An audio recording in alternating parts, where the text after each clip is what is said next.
Good morning to all of you. कल के video explanation में हमने हमारा जो चैप्टर चल रहा था S block element, S block तत्व, इसमें जो एल्कली मेटल्स हैं जिन्हें हम हिंदी में कहते हैं क्षार धातुएं, इनकी फिजिकल प्रॉपर्टीज़ कंप्लीट कर ली थी, यानी कि भौतिक गुण पढ़ लिए थे, तथा रासायनिक गुण जो केमिकल प्रॉपर्टीज़ हैं स्टार्ट करी थी। लास्ट केमिकल प्रॉपर्टी हमने पढ़ी थी जल से अभिक्रिया, रिएक्शन विद वाटर, जिसमें आपको बताया गया था कि जितनी भी एल्कली मेटल्स होती हैं, जो क्षार धातुएं होती हैं, वो इतनी अधिक क्रियाशील होती हैं, इतनी ज़्यादा रिएक्टिव होती हैं कि हम इन्हें वाटर में डिज़ोल्व करके या ओपनली एयर में नहीं रख सकते। कारण क्योंकि अत्यधिक क्रियाशील होने के कारण ये ऑक्सीजन से अभिक्रिया करके जलने लगती हैं या जल जाती हैं, और इसी कारण से जो क्षार धातुएं हैं, जो एल्कली मेटल्स हैं, उन्हें केरोसिन ऑयल में यानी कि मिट्टी के तेल में रखा जाता है। तो ये तो कल की रिएक्शन थी। आज की हमारी रिएक्शन है रिएक्शन विद नाइट्रोजन, यानी कि N2 से अभिक्रिया।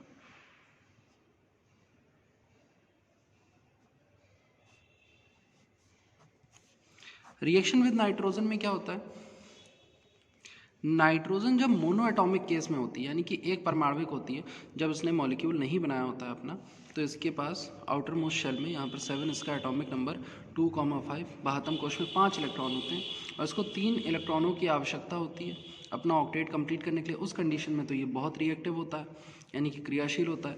लेकिन जैसे ही नाइट्रोजन N2 मॉलिक्यूल बना लेता है, तो ये जो होता है, ये रूम टेम्परेचर पर इनर्ट एटमॉस्फेयर प्रोड्यूस करता है, यानी कि कमरे के ताप पर ये निर्वात उत्पन्न करता है। निर्वात उत्पन्न करने का मतलब है कि ऐसा वातावरण उत्पन्न करता है कि जिसमें कोई भी चीज़ जल्दी अभिक्रिया नहीं कर पाती है। इसका उदाहरण देखिए, एग्जाम्पल में आपने जो चिप्स के पैकेट देखे होंगे, जब आप चिप्स के पैकेट यहाँ पर खाते हैं, जैसे लेज़ वगैरह होता है, कुरकुरे वगैरह होता है, जो चिप्स के पैकेट होते हैं, इसमें जो गैस भरी होती है वो कौन सी होती है? Nitrogen gas. उसमें नाइट्रोजन गैस फिल होती है। कारण क्योंकि उसके अंदर क्या है, हमारे पोटैटोज़ के चिप्स हैं, और जो फैट वगैरह में, जो ऑयल वगैरह में क्या होते हैं, फ्राई होते हैं, डीप फ्राई किए जाते हैं, मतलब तले हुए होते हैं। तो अगर वहाँ पर उस पैकेट में ऑक्सीजन रह गई या कोई और गैस रह गई, तो उसकी वजह से वो जो है स्पॉइल हो जाएंगे, मतलब पैकेट के अंदर जो चिप्स रखे हैं वो 3 से 4 दिन में ही क्या हो जाएंगे, ख़राब हो जाएंगे।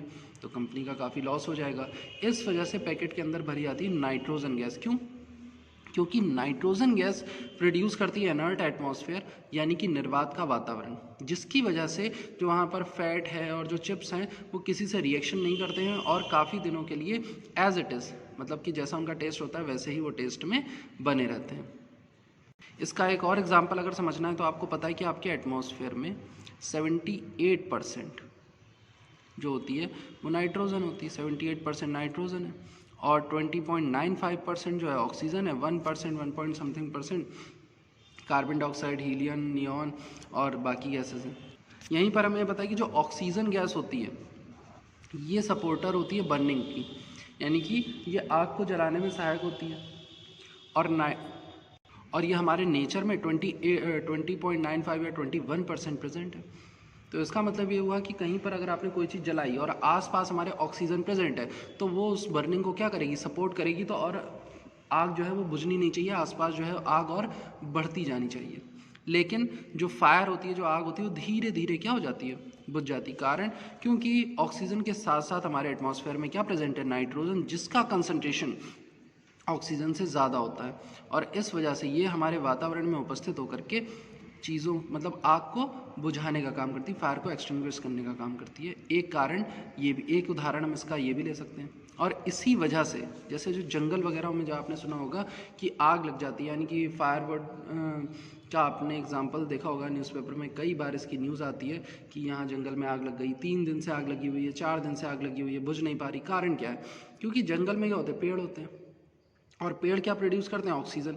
इसका मतलब कि जो फॉरेस्ट होते हैं वहाँ पर ऑक्सीजन का कंसंट्रेशन बहुत हाई होता है, जिस वजह से वहाँ पर जब आग लगती है तो वो ऑक्सीजन, जंगल में जो ऑक्सीजन गैस पेड़ों ने वहाँ प्रोड्यूस करी है, वो बर्निंग को सपोर्ट करती है, और इस वजह से जंगल में लगी आग को बुझाना क्या हो जाता है, थोड़ा सा मुश्किल हो जाता है।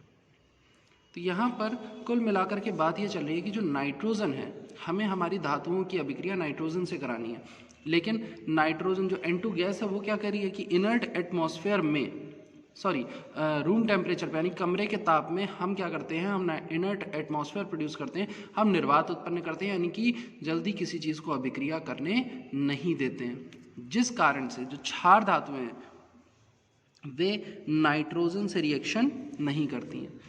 केवल एक क्षार धातु जो कि है लिथियम, लिथियम जो होती है वो नाइट्रोजन से रिएक्शन करके लिथियम नाइट्राइड का फॉर्मेशन करती है, Li3n का फॉर्मेशन ये कर लेती है। लेकिन बाकी जो हमारी क्षार धातुएं होती हैं, जो एल्कली मेटल्स होते हैं, सोडियम पोटेशियम वगैरह, अत्यधिक क्रियाशील होने के बाद भी ये नाइट्रोजन से अभिक्रिया नहीं करते हैं। नाइट्रोजन गैस से रिएक्शन करने की कंडीशन होती है कि अगर लाइटनिंग प्रेजेंट हो, लाइटनिंग का मतलब स्पार्क, जो बिजली चमकती है बादलों में, वो अगर प्रेजेंट है तो फिर नाइट्रोजन जो है वो अपने एटम्स में ब्रेक हो जाती है, N2 मॉलिक्यूल जो है वो अपने एटम्स में ब्रेक होता है और उस कंडीशन में नाइट्रोजन से रिएक्शन हो जाती है ऑक्सीजन की, नाइट्रोजन डाइऑक्साइड और नाइट्रोजन ऑक्साइड बन जाता है। लेकिन नॉर्मल कंडीशन में रूम टेम्परेचर पर नाइट्रोजन जो है इनर्ट एटमॉस्फेयर प्रोड्यूस करती है और इस वजह से जो हमारे एल्कली मेटल है, जो क्षार धातुएं हैं, वो नाइट्रोजन से अभिक्रिया नहीं करती हैं। एक और आपको इसका वैलिड पॉइंट, एक रीज़न देते हैं। आप क्या करिएगा, MOT डायग्राम बनाइएगा, मॉलिकुलर ऑर्बिटल डायग्राम बनाइएगा। जब MO डायग्राम आप बनाएंगे, आणविक कक्षक वाला जो आरेख है जो आप बनाएंगे, किसके लिए, N2 मॉलिक्यूल के लिए, तो जो लास्ट कॉन्फ़िगरेशन मिलेगा, जैसे आप यहाँ पर भरते हैं sigma 1s2, sigma star 1s2, इस तरह से भरते हैं, तो जो लास्ट कॉन्फ़िगरेशन मिलेगा उसमें एक होता है बॉन्डिंग मॉलिक्यूलर ऑर्बिटल, एक होता है एंटी बॉन्डिंग मॉलिक्यूलर ऑर्बिटल, यानी कि एक होते हैं बंधित आणविक कक्षक, एक होते हैं आबंधित या प्रतिबंधित आणविक कक्षक, इनको प्रतिबंधित कहते हैं एंटी बॉन्डिंग को।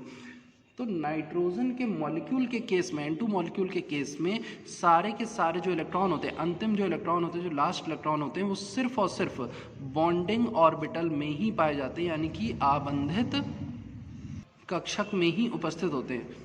एंटी बॉन्डिंग ऑर्बिटल में लास्ट इलेक्ट्रॉन, अंतिम इलेक्ट्रॉनों की बात चल रही है, लास्ट इलेक्ट्रॉन जो होते हैं एंटी बॉन्डिंग ऑर्बिटल में एक भी इलेक्ट्रॉन उपस्थित नहीं होता, यानी कि प्रतिबंधित कक्षकों में एक भी इलेक्ट्रॉन उपस्थित नहीं होता, जिस कारण से N2 मॉलिक्यूल जो होता है वो नेचर में क्या होता है, इनर्ट होता है रूम टेम्परेचर यानी कमरे के ताप पर।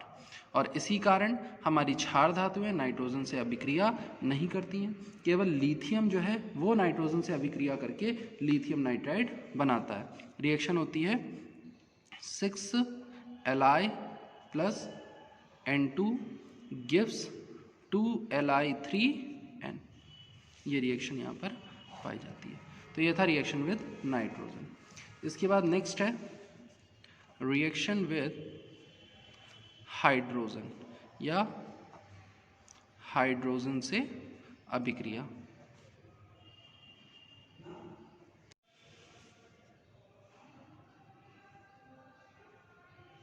हाइड्रोजन से अभिक्रिया।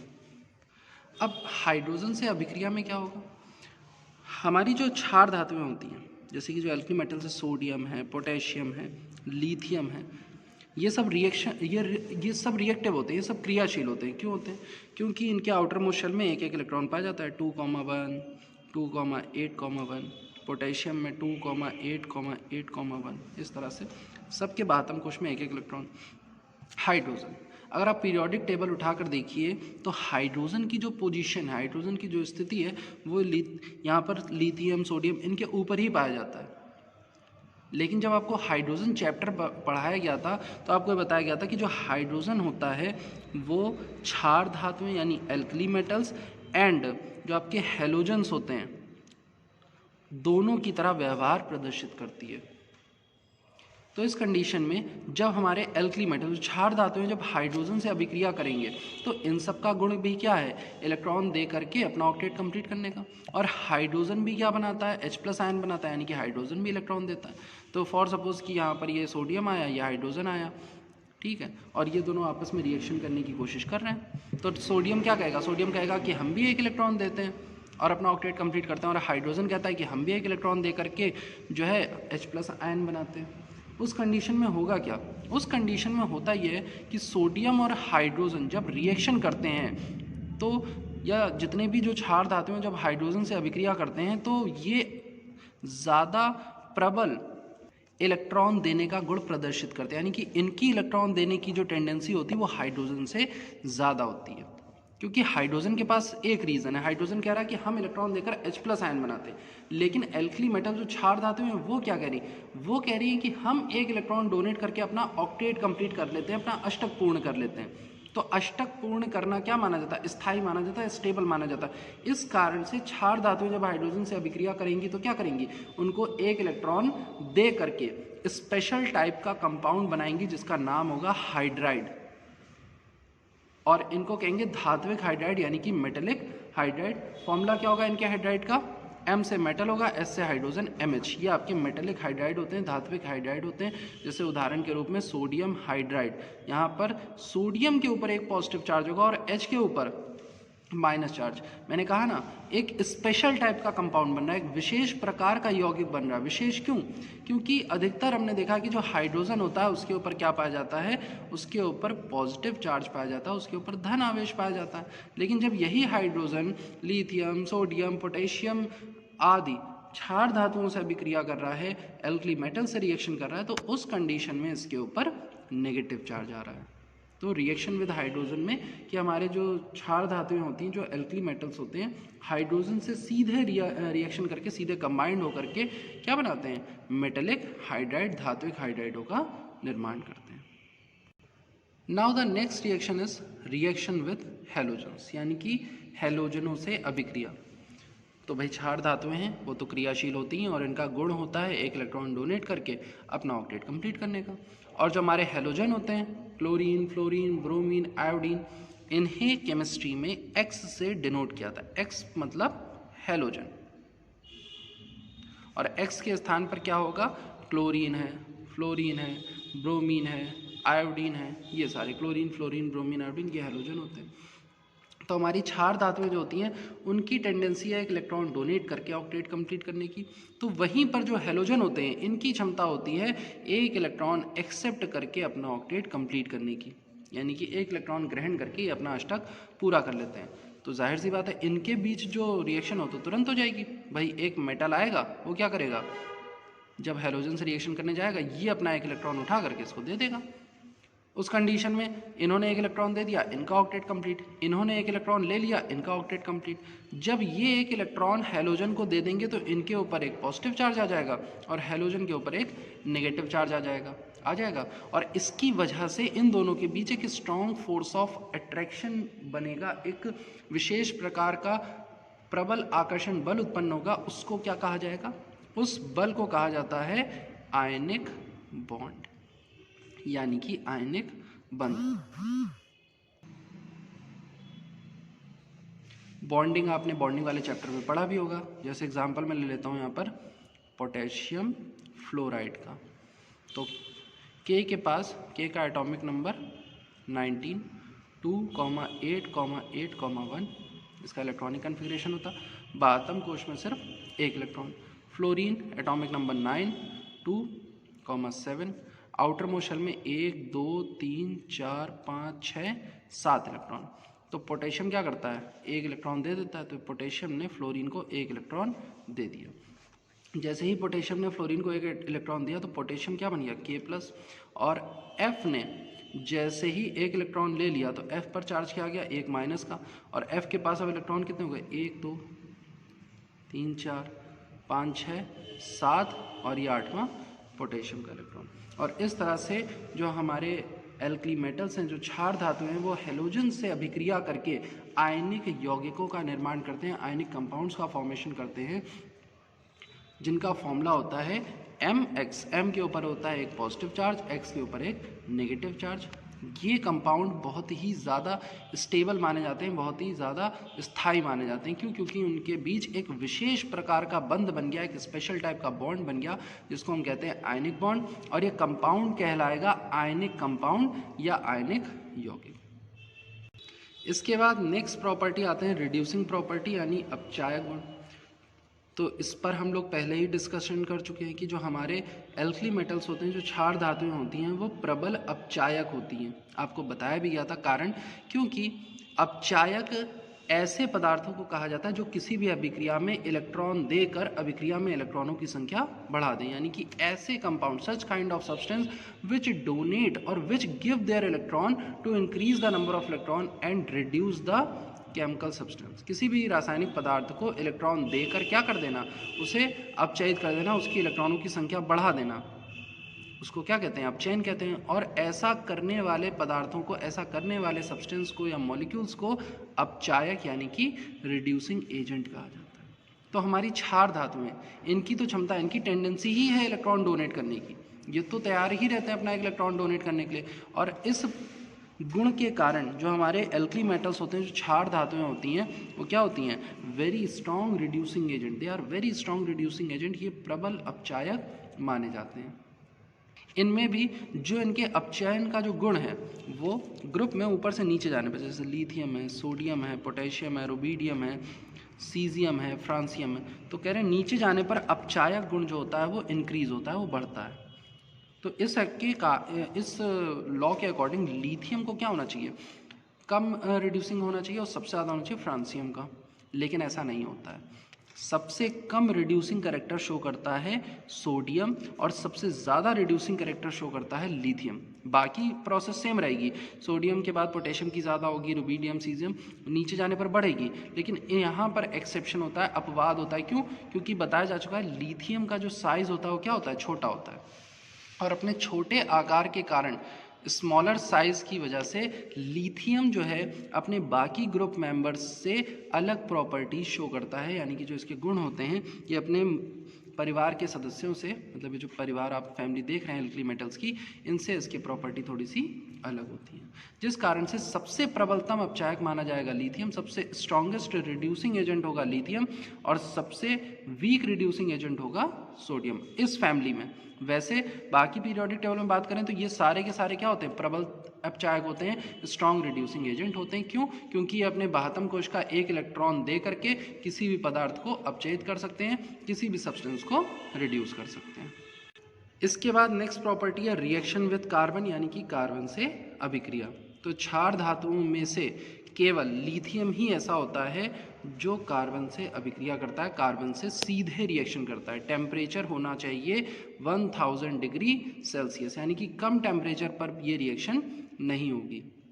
क्यों? क्योंकि भाई लिथियम जो है, लिथियम या बाकी जो कंपाउंड्स होते हैं वो सारे आयनिक कंपाउंड, आयनिक एटम होते हैं, आयनिक यौगिक बनाते हैं, लेकिन कार्बन जो है वो बनाता है कोवेलेंट कंपाउंड्स, यानी कि सहसंयोजी यौगिक।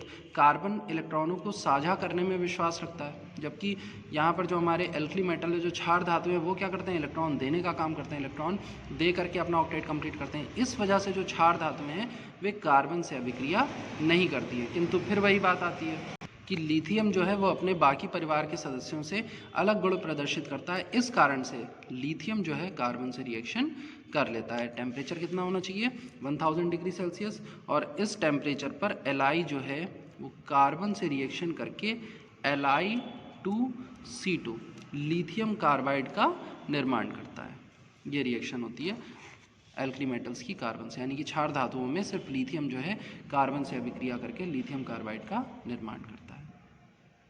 इसके अलावा इनकी एक और केमिकल प्रॉपर्टी होती है कि ये कॉम्प्लेक्स आयन का फॉर्मेशन करते हैं, यानी कि सकर आयन बनाते हैं, जो आपको नेक्स्ट क्लास में बताया जाएगा। एंड फॉर्मेशन ऑफ एलॉय, इनकी एक प्रॉपर्टी एलॉय का फॉर्मेशन भी है, यानी कि मिश्र धातुओं को बनाने में भी ये सहायक होते हैं। क्षार धातुएं जो हैं वो आपस में संयोग करके तथा दूसरी धातुओं के साथ संयोग करके मिश्र धातु बनाती हैं, यानी कि एल्कली मेटल्स खुद कंबाइंड होकर या दूसरे मेटल्स के साथ कंबाइंड होकर के एलॉय बनाती हैं। जैसे कि आपने सुना होगा सोडियम अमलगम, NaHG, ये आपने सुना होगा सोडियम अमलगम। तो सोडियम जो है मरकरी के साथ रिएक्शन करके सोडियम अमलगम बनाता है। जो क्षार धातुएं हैं, जितनी भी क्षार धातुएं हैं, वो सब जैसे potassium amalgam, zinc amalgam mercury के साथ मिल करके क्या करती हैं, अमलगम का निर्माण करती हैं। इसी के साथ इनके जो रासायनिक गुण हैं वो क्या होते हैं, खत्म होते हैं। नेक्स्ट क्लास में, यानी कि नेक्स्ट एक्सप्लेनेशन में, आपको एल्कली मेटल्स के जो कंपाउंड हैं, क्षार धातुओं के यौगिकों के बारे में बताया जाएगा।